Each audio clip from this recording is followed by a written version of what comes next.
哇，好興奮啊！我今日咧嚟到全國最大嘅鴻蒙智行用戶體驗中心啊！嚟做咩咧？我嚟攞車，跟我嚟。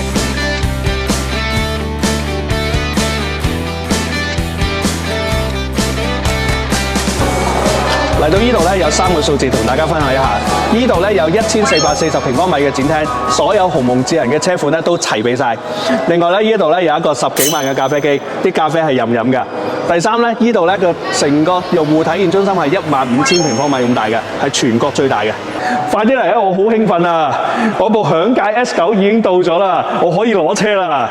不過講下笑啫，其實大家好，我係港車北上小新啊。今日咧鴻蒙智行用戶體驗中心咧，佢邀請咗我過嚟啊，咁啊同大家分享下呢個享界 S9 啊。咁我會咧體驗一下佢有幾舒服，有幾正。咁啊，大家期待下啦。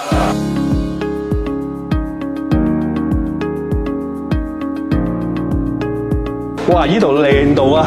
你唔好以為去咗會所喎，呢度其實咧係鴻蒙智行用戶體驗中心裡面嘅售後服務部嚟嘅啫喎，係咪好靚啊？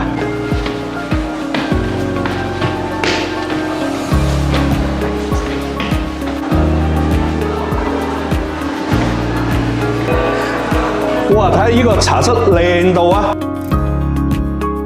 邊喺度飲茶，一邊喺度等你嗰部車幾時可以攞得。其實呢度除咗茶室之外咧，佢仲有餐廳啦，有兒童室啦，仲有一個好大嘅 VIP 房，可以俾你開 party 用嘅。誒，你想飲保利定壽眉啊？好啦，終於攞咗車匙啦，我哋一齊體驗下享界 S9 係點樣噶啦。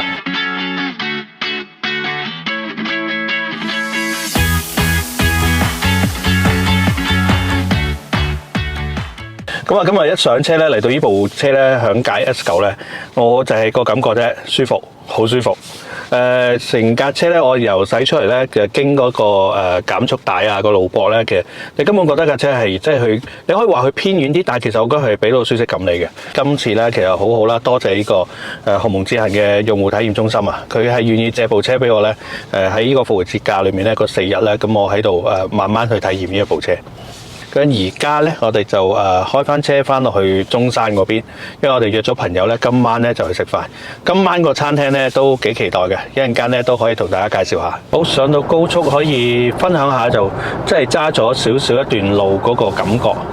其實呢部車咧就我先有啲嘢我覺得真係好好嘅，可以講下嘅，就係其實開頭見佢嗰個軚盤咧就即係唔係傳統我哋啲圓形啊嗰啲咁，佢有少少橢圓形。咁我揸上嚟，我終於明白點解佢要咁樣做啦。咁啊，因為其實咧佢前面咧其實都有個大屏幕喺度嘅。咁啊，其實呢個屏幕咧，咁其實我覺得睇落去係好方便嘅，因為其實揸過好多部國產車咧，咁佢都會有個 head-up display 喺度，咁都好清晰，好好用。但係我覺得始終實體屏咧，你隻眼真係睇到好舒服啊！我而家係根本我唔需要望翻中間嗰個主屏，咁呢度已經要有嘅所有信息有晒，車速啊、地圖啊，跟住導航啊，跟住我播音樂啊，或者係所有其他嘅信息喺度係睇得好方便。而個軚盤佢咁樣嘅設計咧，就係其實唔係阻住，即係唔會擋住我個視線咯。咁呢架車咧後排咧嗰個舒適度好高嘅。咁呢度咧就有好多功能，咁一陣間咧都會一試拍俾大家睇下。咁第一樣嘢啦，而家做老闆坐喺度就好舒服啦。跟住咧仲有一個咧就係可以咧將前排咧副駕個位咧，我撳一個掣咧，佢就會前排咧就會摺疊咗落嚟，跟住咧我就可以咧晾起隻腳咧就坐喺度噶啦。咁呢種體驗咧，我覺得真係好正嘅。咁跟住咧就其實佢有即係有個投影機啦，不過咧因為有個相機set 咗喺度，咁啊其實可以咧喺度投影，跟住可以睇戲。咁跟住咧就呢度有個平板，我覺得都好 smooth 嘅，即係可以喺度控制晒我所有嘅嘢嘅。咁呢度有加熱喺度啦，跟住按摩啦，哇！可以坐喺度按住摩，跟住上高速。500米處有限速100拍照。哇！太正啦！今日咧我就喺個後排啦，咁其實可以咧坐喺度咧睇下呢個自己嘅港車北上小新嘅視頻啊！我第一次試啊，即係其實好多人咧就睇到係有個 screen 跌落嚟啦，但係咧投影咧我第一次試嘅。咁啊，其實睇到而家咧，我覺得個畫面好清晰啦，同埋就算有啲光嘅話咧，其實咧呢個投影咧係絕對夠光嘅。咁啊仲有一樣嘢喎，原來咧可以睇呢個畫面嘅時候，除咗而家坐直咁坐之後咧，仲可以撳一個掣咧，就可以咧就好似咧零重力咁樣咧就挨住喺度咧瞓喺度睇啊！哇，真係好正嘅。嗱，而家咧就一個零重力嘅坐姿啊，唔好阻住我睇下自己嘅大片先。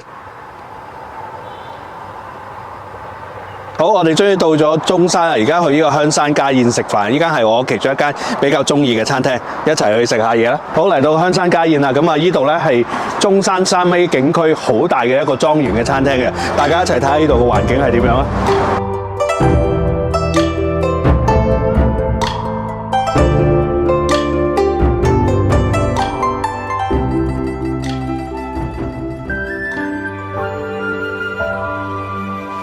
好，今日咧我就帶咗屋企人咧嚟到珠海橫琴呢度咧就學騎馬，咁啊其實都成個假期咧都會幾開心嘅。咁啊簡單講下啦，享界 S9啦係點樣啦呢架車？咁啊其實部車咧本身咧已經係配備咗呢個21寸嘅龍胎啊，咁其實都好大。咁個頭燈咧，我覺得都幾特別嘅，即係佢有啲星空喺度嘅。咁但係都可以同大家講下咧，其實咧我而家拍緊呢個視頻嘅時候咧，其實享界 S9嘅真程版咧就啱啱咧亦都上咗市嘅。咁啊大家有興趣咧都可以了解一下，咁啊真程版係點樣嘅？好，咁喺華為嘅鴻蒙智行裏面咧，咁其實除咗享界之外咧，咁佢仲有呢個問界啦、智界啦，嚟緊咧仲有一個叫專界嘅。咁其實咧都係有唔同嘅車型咧，係適合咧喺唔同嘅用家嘅。咁啊享界咧今次咧我體驗咗啦，咁其實成個感覺都已經非常好啦。喺享界 S9咧，咁成個佈局咧，其實佢都係以舒適性為主啦，咁所以空間感咧係好充足嘅。咁啊呢部車咧，其實好多配置咧喺試駕嘅時候咧，我大概都有講過嘅。咁啊，其中一個我另外可以再講下就係佢個音響啦。咁佢而家個音響系統咧係用翻華為佢自己嘅音響系統。其實令到我都好糾結嘅，就係因為點解咧？其實我係本身一個音響發燒友啊嘛。如果你話一個原裝車嚟講咧，佢個音響系統咧，咁我覺得都係幾好嘅。咁但係咧，我自己嘅心就諗啊，如果我買部車嘅時候，我改唔改佢啲音響好咧？咁樣，因為我會追求更加極致啲啦，咁樣。咁但係如果係普通嘅用家咧，我覺得你應該都會滿意嘅。另外咧，佢嗰個中置嗰度咧，咁我覺得都幾靚嘅。佢係做咗一個水晶頭喺度嘅，咁佢又唔會話太多，佢淨係有一個前面嘅一個水晶嘅一個配置喺個中置音響嗰度。